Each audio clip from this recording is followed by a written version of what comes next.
kababayan, magandang gabi po sa inyong lahat. So, kumusta na po kayo? So, gabi na po ako makapag-update sa aking channel kasi nga po, sobrang busy ko po kanina. Kagabi, night duty po ako mula alas 7 ng gabi. Umuwi po ako alas 7 ng umaga. Hanggang ngayon, hindi pa ako nakatulog, hindi pa ako nakaidlip kahit konti. Kasi nga po, sobrang busy namin. Meron kasi kaming kunting maliit na karinderya na bubuksan. Meron akong kunting punahonan doon. Yung puhunan ko is 5K lang po. Pa-umpisa lang, pang baon sa mga bata. Kasi yung bahay namin is malapit naman sa eskwelahan. So, yung asawa ko is marunong naman magluto-luto. So, napag-isipan namin na magtinda ng mga ulam.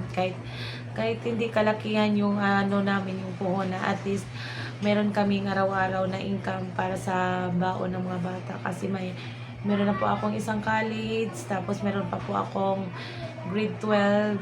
So, kailangan talagang kumayod. Kasi mahirap kung isa lang yung nagtatrabaho. Alam nyo naman pag nasa gobyerno, wala na halos matira ng sahod. Tapos yung asawa ko dito lang naman sa bahay, nag-aalaga ng mga anak namin. Kasi alam niyo naman yung history ng asawa ko. So, dati yun po yung nangyari. Kaya hindi pa po siya pwedeng makapagtrabaho talaga sa maraming tao. So, sa mga nakakaalam, sa mga fans ko ng ilang buwan, alam nila po yung istorya ng buhay ko. Parang malaala.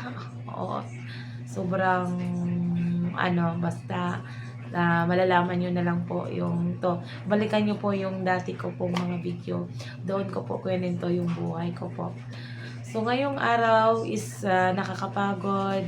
Hindi naman ibig sabihin na nakaka-stress, nakakapagod lang kasi sobrang busy nga po namin. Tapos, hindi naman po parang na yung araw namin kasi meron pong good news na dumating. So, sa ilang buwan ko na pagtatry sa pagbablog, pagsubok sa pagbablog, hindi ko naman talaga gusto na gumawa ng YouTube channel kasi nahihiya po ako. Pero sa tulong ng asawa ko, siya yung advisor ko, siya yung nagpapalakas sa akin ng loob na subukan mo ding mag-vlog, baka naman. So swertein po tayo. Kahit hindi kalakihan yung sahod, basta merong konting pumapasok na income. Kahit yung kita lang is $1 isang araw. So, masaya na po ako noon. So, ngayong araw na to, noong April pa po, monetize na po talaga ako sa YouTube. Maraming pong salamat sa mga nagtitiwala sa akin kahit hindi naman kagandahan yung mga yung mga content ko. Yung iba naasar, nagagalit. So, ko na lang yung mukha. Tinigasan ko na lang po talaga yung mukha para ipagpatuloy po yung channel na to kasi ito po talaga kailangan po ng pamilya ko, lalo na yung mga anak ko. Kailangan po silang makapag-aral kasi ang hirap po talaga kung walang tayong mga pinag-aralan. So, mas maganda ngayon may pinag-aralan ka kasi makakapasok ka ng magagandang trabaho. So, yan, ngayong pasukan yung anak ko na panganay magkakalis na po, kaya todo namin na mga asawa na mapaaral namin sila. So, ngayon po is nagtatry kaming mag-open ng maliit na karinderya. Dati po talaga meron kaming sari-sari store. So, yun lang naman yung pinagkukunan namin lahat-lahat. So, araw-araw baon ng mga bata, mga projects. So, kaya naubos, nalugi talaga yung tinda. Wala nang natira, so nag-close. Ngayon, susubok ulit kami, magkakarinderya. Sana po, swertihin, tulungan ako ni Lord. Kahit maliit lang po talaga yung namin puhunan. Meron kaming talagang puhunan is 5K. Bumili pa kami ng mga gamit, kunting gamit kasi para sa mga student na gustong kumain dito. Meron kaming maliit. Bukas po, titingnan natin yung area. Dito lang naman yan sa loob ng bahay namin. So, dito na po tayo sa aking good news. Good news para sa sarili ko at para sa mga nanonood, sa mga fans ko, sa mga sumaybaybay sa akin. Maraming salamat po talaga sa inyo mga kababayan. Hindi ko po to makukuha, hindi ko po to mararating kung wala kayo.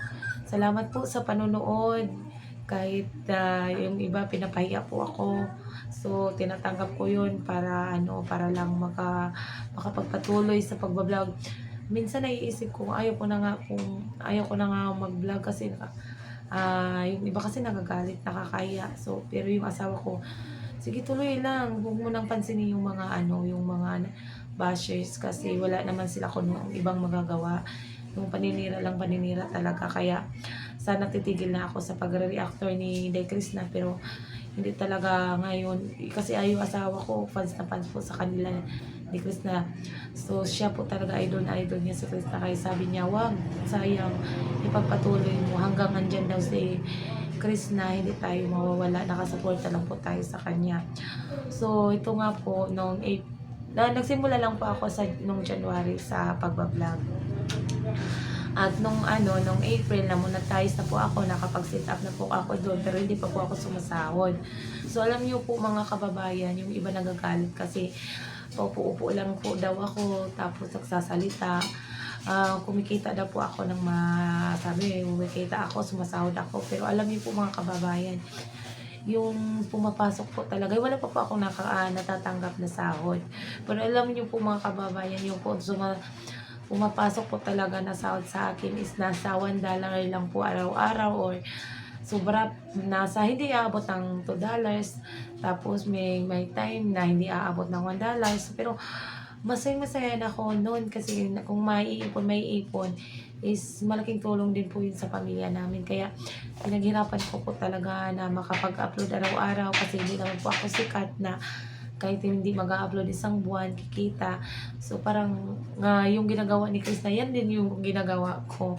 So totally nakaka-stress na mag-isip kung ano talaga yung i-content mo, kasi kung pag ako talaga gagawa ng sarili kong content, hindi naman naabot po talaga sa 1K yung views. Kaya hindi ako titigil sa pag-reactor ni Day Chris na hanggang maging successful siya.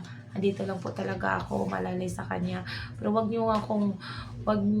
po kayong mag-alala mga kababayan, hindi po ako yayaman dito. Kasi po alam niyo po, maliit lang po talaga yung sahod, yung ko lang is pandagdag baon ng mga bata. Yan lang po talaga. Kasi ako lang po talaga since ilang years na kami. Dati asa ako nagtatrabaho, pero ngayon meron po siyang karamdaman, meron po siyang katrabaho, siya nag-aalaga ng mga bata. So mga 12 years na po ako nagtatrabaho, tapos siya po yung nag-aalaga sa mga bata. So nagpapasalamat din po ako sa asawa ko kasi marunong siyang maglaba, naglilinis ng bahay, hindi po siya pabaya na ama. So yun po, ito na po yung good news, napahaba patuloy yung kwentuhan.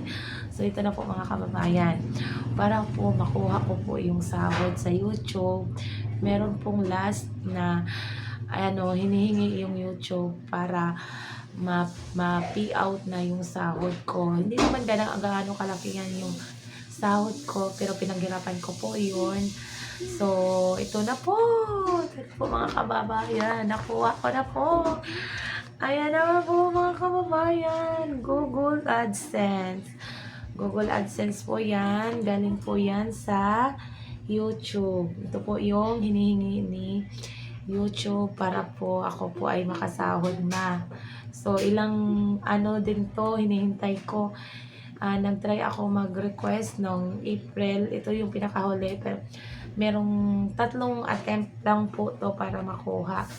So ikalawang attempt ko ito, nag-request ako ulit, nawala na po ako ng pag-asahan ko. Baka hindi na dadating yun. So paano na lang. So pag hindi na talaga dadating tong code na to, verification code, hihinto na po talaga ako kasi wala namang gamit kung magpapatuloy pa po ako sa pag-vlog. So ngayon po, hindi ko po inaasahan. Tinatry ko lang po puntahan yung PhilPost kasi nakailang balik-balik na po yung anak ko, yung asawa ko. Ako, nakailang balik na kami, nakakahiya na po sa pagtatanong doon. Sobrang nakakahiya na po talaga balik-balik. Nagtatanong kung meron na po bang dumating na sulat. Sa wakas kanina, dasal na po talaga ko nagdasal. Lord, sana ibigay nyo na po, ibinigay nyo na po sa akin yung Ito na po mga kababayan, hawak ko na po. Maraming salamat po sa inyo sa walang pasawang panonood, sa mga walang kwenta kong vlog. Thank you po. Sana hindi kayo po magsawa. So, ito na po sa wakas. Dumating na po talaga yung hinihintay ko ng ilang months. Maraming salamat po.